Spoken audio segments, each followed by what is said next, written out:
Years ago, as I observed the march of progressivism through Western universities and the gradual dissolution of cultural standards, I couldn't help but notice that America, despite its unique constitutional protections and founding principles, was particularly vulnerable to a form of cultural suicide. The very freedoms that made America great were being weaponized against the traditions that sustained them. What we witness today, the assault on beauty, the rejection of inherited wisdom, the cult of perpetual revolution, was not inevitable, but it was predictable. The signs were there for those willing to see them: the abandonment of transcendence, the reduction of education to indoctrination, and the systematic deconstruction of the institutions that once transmitted civilization from one generation to the next. Today's cultural crisis in America is not an accident but the logical conclusion of ideas I spent decades warning against. Chapter 1: The Death of the Sacred in American Life.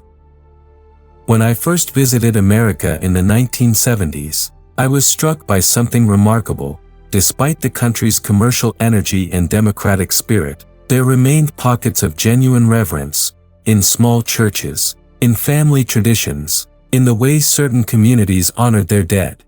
But even then, I could see the forces of secularization working to dissolve these bonds of sacred obligation.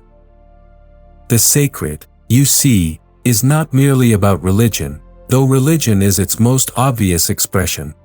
The sacred is what makes us pause before beauty, what makes us respect the wisdom of our ancestors, what makes us feel accountable to something greater than our immediate desires. It is the foundation upon which all genuine culture rests.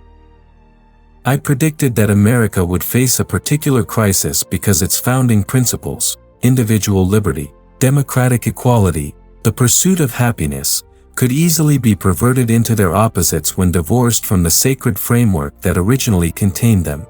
Freedom without reverence becomes license. Equality without hierarchy becomes leveling. The pursuit of happiness without wisdom becomes mere hedonism.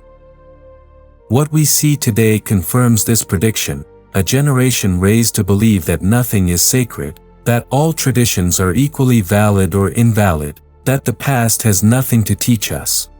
They mistake irreverence for sophistication, transgression for creativity, destruction for progress. They have been taught to see the sacred not as something to be protected but as something to be exposed, mocked, and ultimately eliminated. The consequence is a society that consumes its own inheritance with increasing rapidity, like a fire that burns ever more brightly as it devours the very structure that contains it. Without the sacred to orient us toward what is truly valuable, we become slaves to fashion, victims of every passing enthusiasm, believers in whatever ideology promises to fill the void left by our abandoned traditions. This is why America's culture wars are so bitter. They are not merely political disagreements but conflicts between those who still sense the sacred and those who have lost all capacity for reverence.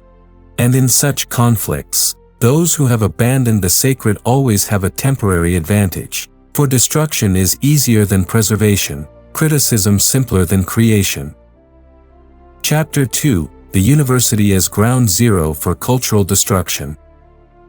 Long before it became fashionable to speak of ideological capture in American universities, I could see that these institutions were becoming the primary vehicles for cultural revolution rather than cultural transmission.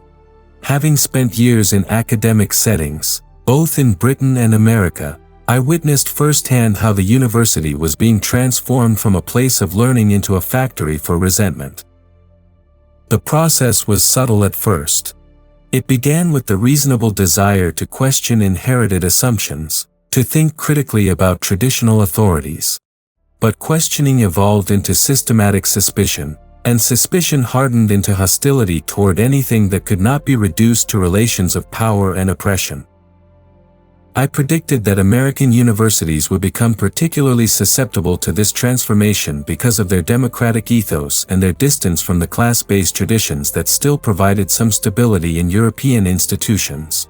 American higher education, founded on the principle of expanding opportunity, would become the perfect vehicle for ideologies that promised to tear down every barrier, question every authority, and liberate humanity from the burden of the past.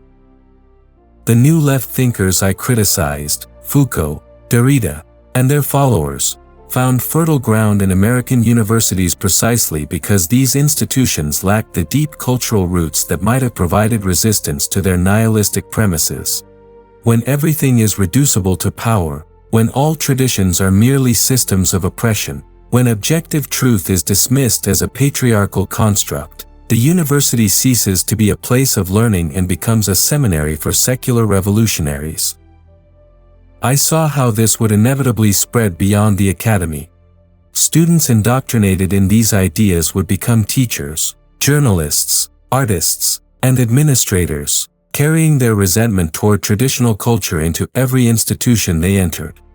They would remake American society in the image of their professors' theories, turning the country's own founding principles against itself. The result is what we see today: universities that no longer teach students how to think but what to think, that prioritize activism over scholarship, that treat Western civilization not as an achievement to be understood and appreciated but as a crime to be prosecuted. These institutions now produce graduates who are educated in the narrowest sense but lack the cultural literacy necessary for genuine civic participation. Chapter 3: The Assault on Beauty and Its Consequences. Nothing reveals the spiritual bankruptcy of contemporary American culture more clearly than its systematic assault on beauty. When I wrote Why Beauty Matters, I was attempting to articulate something that previous generations took for granted: that beauty is not merely a matter of taste but a fundamental human need, a pathway to transcendence, a glimpse of the divine order that underlies all creation. I predicted that America would be particularly vulnerable to the loss of beauty because of its pragmatic culture and its suspicion of anything that seemed elitist or impractical. Beauty, after all, serves no immediate utilitarian purpose. It cannot be reduced to a commodity or explained in terms of economic efficiency. It demands from us a kind of reverence that sits uncomfortably with democratic egalitarianism. The assault on beauty in America has taken many forms, but all share a common characteristic: they reduce the aesthetic experience to political categories. Art is no longer judged by its capacity to elevate the soul or reveal truth but by its effectiveness in advancing ideological goals. Beauty is dismissed as a tool of oppression, a way of imposing elite standards on democratic culture. This has had devastating consequences for American society. When we lose the capacity to recognize and create beauty, we lose our connection to the transcendent realm that gives life meaning. We become trapped in a purely material world where everything is reduced to function, where efficiency replaces excellence, where the bottom line becomes the only line that matters. I foresaw how this would manifest in architecture: the proliferation of ugly buildings that reflect and reinforce our spiritual emptiness. I predicted it would appear in popular culture: the celebration of transgression over transcendence, shock over sublimity, irony over earnestness. I warned that it would invade education: the replacement of great works with ideologically correct texts, the abandonment of aesthetic education in favor of social activism. The consequences extend far beyond the arts. A culture that has lost its sense of beauty inevitably loses its sense of the sacred, and a culture without the sacred cannot sustain itself. It becomes prey to every form of degradation, every assault on human dignity, every attempt to reduce human beings to their lowest common denominator. This is why the recovery of beauty is not merely an aesthetic concern but a civilizational imperative. Only by relearning to see, to appreciate, and to create what is genuinely beautiful can America hope to rebuild the cultural foundations necessary for human flourishing. Chapter 4: The Destruction of Intermediate Institutions. One of the most prescient observations I made about America's future was the systematic destruction of what Burke called the little platoons, those intermediate institutions that stand between the individual and the state, providing meaning, identity, and moral formation. I could see that the combination of individualism and centralization would eventually hollow out the social structures that make genuine community possible. American society was uniquely dependent on these voluntary associations, churches, civic organizations, professional guilds, local governments, even extended families, because the country lacked the organic hierarchies and traditional authorities that provided social cohesion in older societies. The genius of American democracy was its ability to combine individual freedom with communal responsibility through these mediating institutions. But I predicted that this delicate balance would be disrupted by two powerful forces: the ideology of individual autonomy that recognizes no authority beyond personal choice, and the expanding power of centralized government that seeks to bypass intermediate institutions in order to deal directly with isolated individuals. The sexual revolution, which I analyzed extensively, was particularly destructive because it attacked the family, the most fundamental of all intermediate institutions. When marriage becomes merely a contract between consenting adults rather than a sacred covenant that creates lasting obligations, when child-rearing becomes a lifestyle choice rather than a civilizational duty, the basic unit of social reproduction begins to dissolve. At the same time, the growth of federal power and the nationalization of politics meant that local communities lost much of their capacity for self-governance. Decisions that were once made by people who knew each other and shared common values were transferred to distant bureaucracies guided by abstract principles and universal rules. The result is what we see today: Americans who are simultaneously overgoverned and undergoverned, subject to countless regulations from federal agencies while lacking the local institutions that once provided genuine social support and moral guidance. They enjoy unprecedented individual freedom while experiencing unprecedented social isolation. This destruction of intermediate institutions has made Americans particularly vulnerable to ideological manipulation. When people lack the thick social bonds that come from meaningful participation in local communities, they become susceptible to the thin solidarity offered by political movements and cultural tribes. Identity politics fills the void left by the destruction of traditional forms of belonging. Chapter 5: The Collapse of Moral Education. Perhaps nowhere did I see the coming crisis more clearly than in the realm of moral education.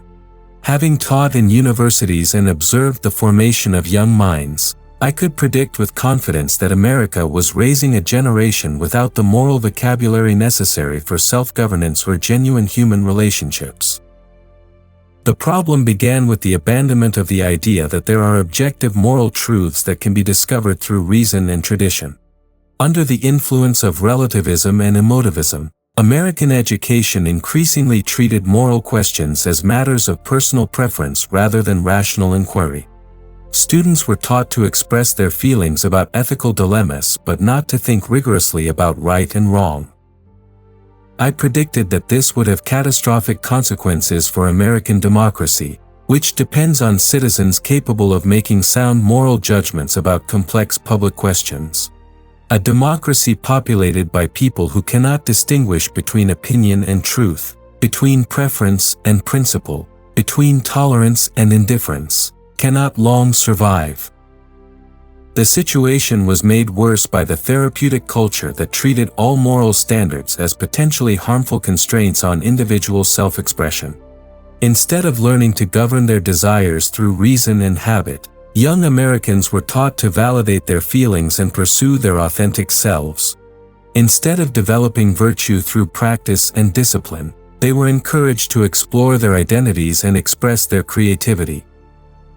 This approach to moral education, or rather, the abandonment of moral education, produced what I predicted: young adults who are highly educated in technical subjects but completely unprepared for the fundamental questions of how to live. They possess sophisticated analytical skills but lack the wisdom to apply them to moral and political questions. They can solve complex problems but cannot distinguish between problems worth solving and those that should be left alone. The result is a generation that oscillates between cynicism and fanaticism, between moral relativism and moral absolutism, without ever developing the mature judgment that comes from sustained engagement with great moral teachers and traditions. They are simultaneously skeptical of all authority and credulous toward any ideology that promises to relieve them of the burden of thinking for themselves. This moral and intellectual confusion explains much of what we see in contemporary American culture: the inability to engage in civil discourse, the tendency to reduce complex questions to simple formulas, the substitution of emotional intensity for rational argument. Chapter 6: The Commodification of Culture and Its Discontents. One of my most troubling predictions about America concerned the way market forces, unchecked by traditional restraints, would eventually commodify every aspect of human experience, including those things that are most sacred and most essential to human flourishing. While I was never an enemy of free markets, indeed, I saw them as essential to human freedom, I understood that markets work best when embedded within a cultural framework that recognizes certain things as beyond price.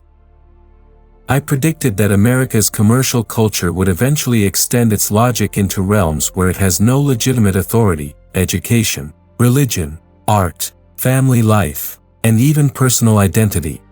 When everything becomes a commodity to be bought and sold, when every human relationship is reduced to a transaction, when every tradition is evaluated solely in terms of its market value, the foundations of civilization begin to erode. This process was particularly visible in American entertainment culture.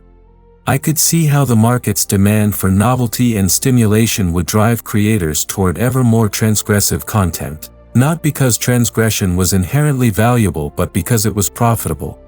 The shock value of violating traditional standards would become a commodity like any other, leading to a race to the bottom in which nothing remained sacred.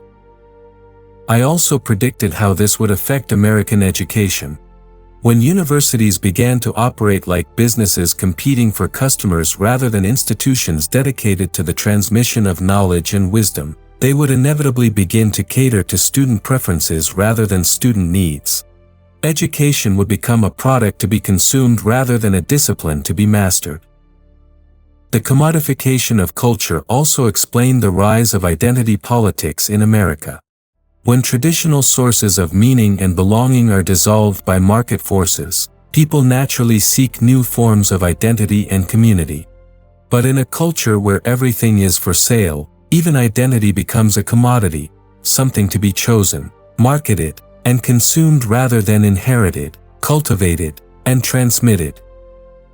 The result is what we see today: Americans who are simultaneously overstimulated and undernourished, who have access to more information and entertainment than any generation in history but lack the cultural resources necessary to make sense of their experience. They live in a society of unprecedented material abundance but experience unprecedented spiritual poverty. This is why the recovery of non-market values is so essential to America's future.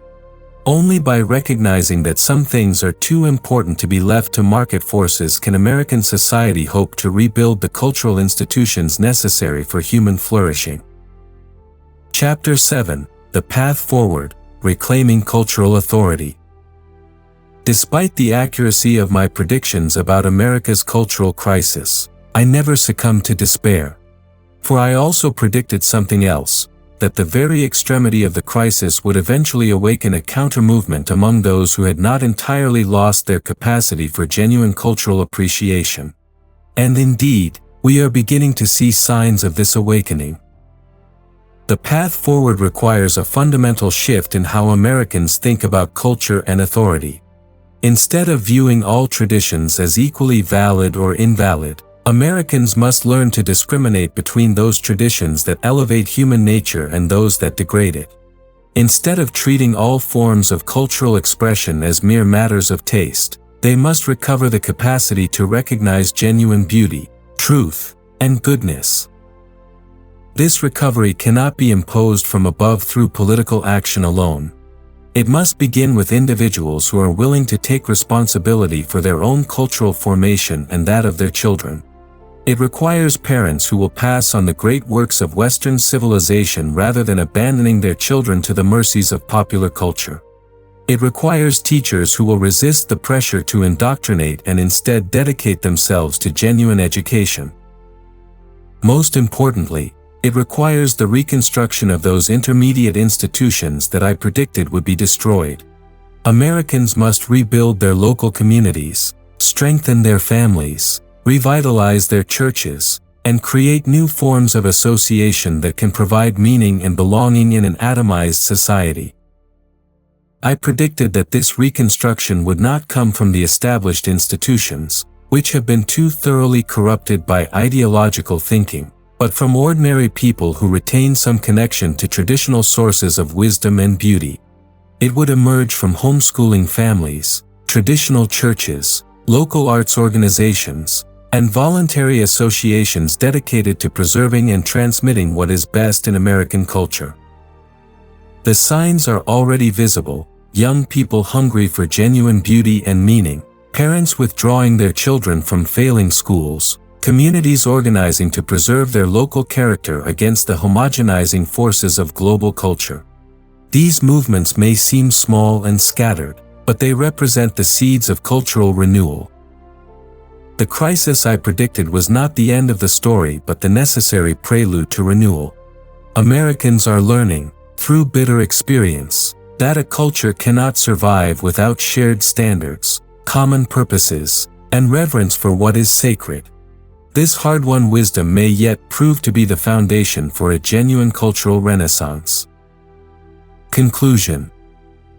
The cultural crisis now gripping America was not inevitable, but it was predictable for those willing to see the logical consequences of abandoning transcendence, embracing relativism, and treating tradition as nothing more than accumulated prejudice. What we witness today, the loss of beauty, the destruction of institutions, the collapse of moral authority, represents the fulfillment of ideas I spent my life opposing. Yet I remain hopeful, for the same capacity for renewal that built American civilization in the first place still exists among those who have not entirely succumbed to the nihilistic temptations of our age. The recovery will not be easy, and it will not come quickly, but it will come if Americans are willing to reclaim their responsibility as guardians of a great cultural inheritance. The choice, as always, remains between the pursuit of what is genuinely beautiful, true, and good, and the endless multiplication of substitutes that promise everything and deliver nothing.